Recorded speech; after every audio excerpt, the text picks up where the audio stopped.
What's good? What's good, everybody? Welcome back to another episode of The Urban Platform Speaks. Make sure to like and subscribe to the channel as you come in and check out the content.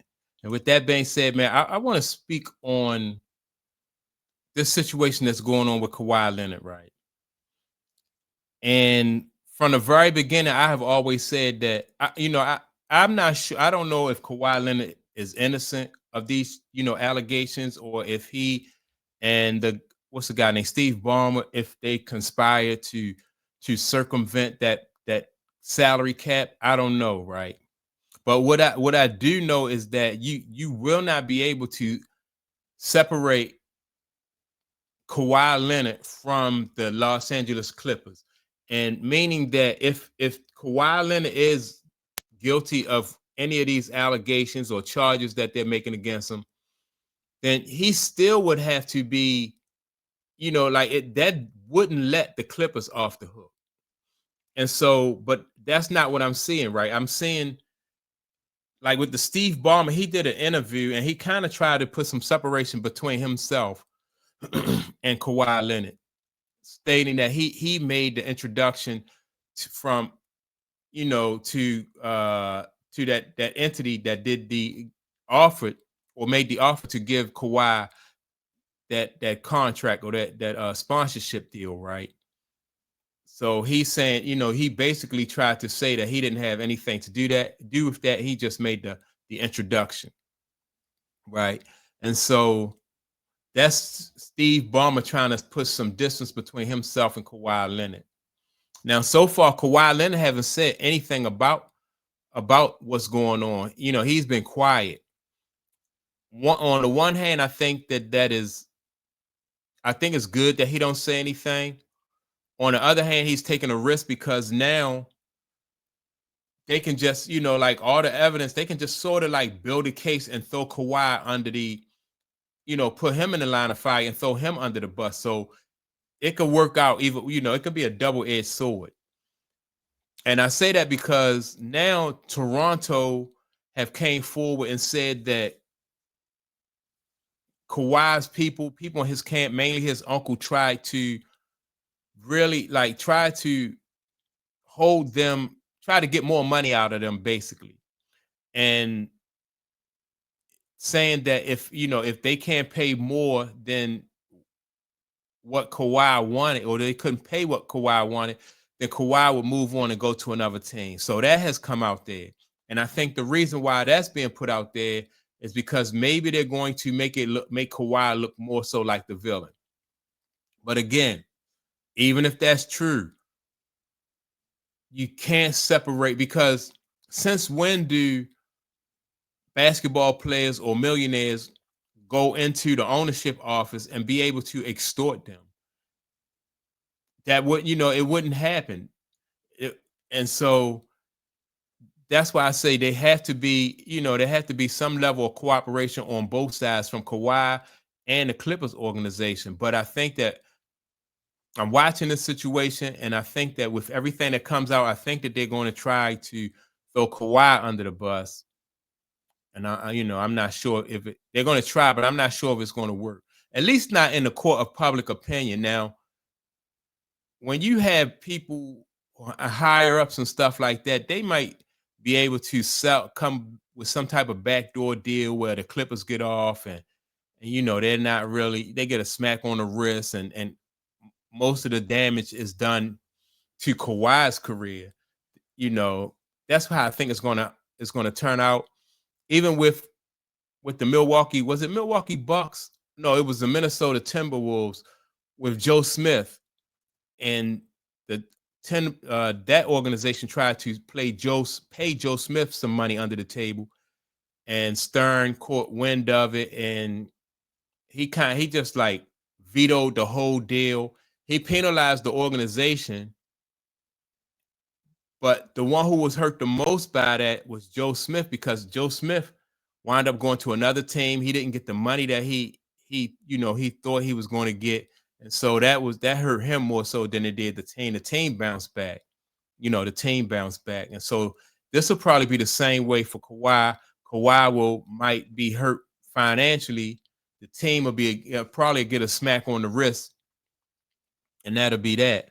But I'm going to play. I want to see like Pablo. This guy Pablo Torres has been on top of this, and he was on the Dan Levitar show, and I want to see what he has to say, if he has any more information about this situation that's going on. Recent reporting. I want to know just which of the details tickled you the most. Okay, was it that Wong has been his college roommate, Ballmer's college roommate since 1975, or was it discovering that his daughter worked at Aspiration? From among those two facts in your reporting, which was the more delightful? And give me a more delightful one than that. My favorite one is actually that his name is Dennis. Like, there's another Dennis. There's a different Dennis.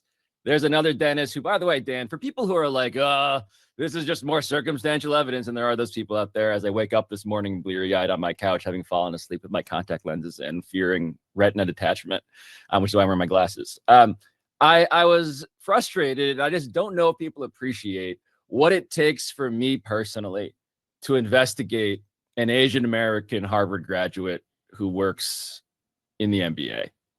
Like, if I do this, that's how you know it's real. I feel like is the credibility I've earned ethnically. And so all of it being that, all of it being a story with like so many stupid on the nose aspects that feel incredibly predictable, and for that reason, shocking.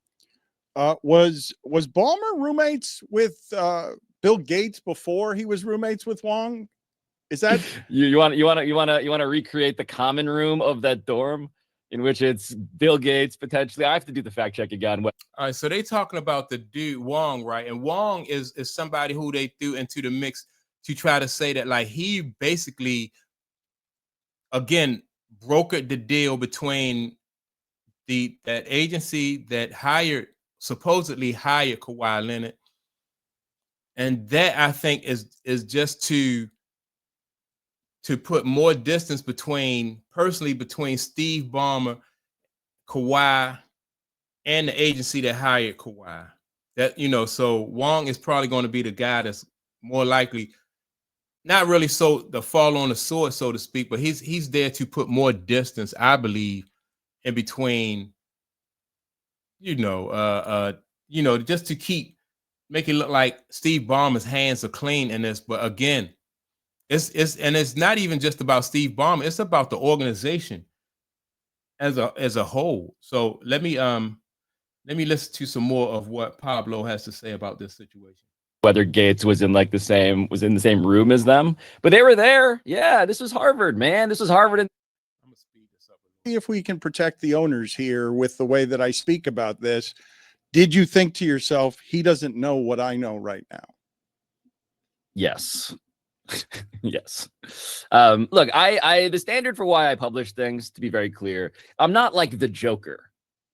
I'm not like, plotting this in a way that's going to get people to, step into the trap I've laid. I'm not a supervillain, but I am somebody who only will publish things if I have the fact checking that meets the highest standards of publishing. Like, Dan, the crazy part about this, and for people who don't understand the power dynamic here, on the one side of this story is not merely the commissioner of the NBA, but one of the 10 richest people in the world. On the other side of the story is me and you and our lawyer. So the whole question of like, when am I comfortable publishing something? It's not that I'm like holding back everything I got. I'm like actively trying to confirm this stuff so that in the event of litigation or factual correction, neither of which has ever happened with my show, which is shocking, it's because we did it the right way. And so that's the smile I have, is that I had the smile of knowing that I think I could get this. I think this is a bad look for them because they're not taking the first report seriously. All right. So let me say this about what Pablo just said, right? And a lot of people, like when you're going up against rich and wealthy and powerful people, and he said that he think that he followed all the rules. He basically dotted all the I's and crossed the T's, right? But the thing about that is you're playing, like he's playing by a certain set of rules. And those rules don't really apply to somebody who is like Steve Ballmer, like the richest, number 6 richest man in the world, not in the country, not in Los Angeles. You know, you talking about the 6th richest man in the world. So when you're playing by a set of rules, like you know, people don't get that, and I don't, you know, and that's why I see something happening like Steve Ballmer probably getting a smack on the wrist, Kawhi Leonard probably taking the brunt of the punishment for this right here. Like what they'll do is they'll probably fine him and make him pay some, or maybe even make him pay some money back. But for this, like, how do you punish somebody like Steve Ballmer? That, you know, like he's one of the richest men in the world. I don't think it'll come to the point where they'll make him sell the team. I doubt that. You know, I don't think that will happen. But even if they did make him sell the team, he'll sell it for a profit, just like the last guy who owned the team, you know, he had, you know, what happened with, what's the guy named Sterling? And, you know, he made some racist remarks and wind up selling the team for billions of dollars. So that's how it worked. Whereas though Kawhi not going to, you know, he's not going to make a profit off of doing an underhanded deal. He's going to pay the penalty for doing an underhanded deal. So if Ballmer has to sell this team, best believe Ballmer is going to make money off of the team. So, you know, he's going to come out. He might not want to sell the team, but he'll definitely come out richer than he did when, you know, when he bought the team. He'll just move on, you know, I'm sure, and he'll start another business somewhere else or focus on his other businesses. But I'm going to keep a close eye on this case because I do think that what I think the final outcome is going to be, I think that Kawhi is probably going to be the one to take the brunt of this. And what they really should do is just, I don't know. I just think Kawhi going to take the brunt of this. But that's my take on it. Make sure to like and subscribe. Don't forget to leave a comment, and I'll check you all out in the next video. Peace.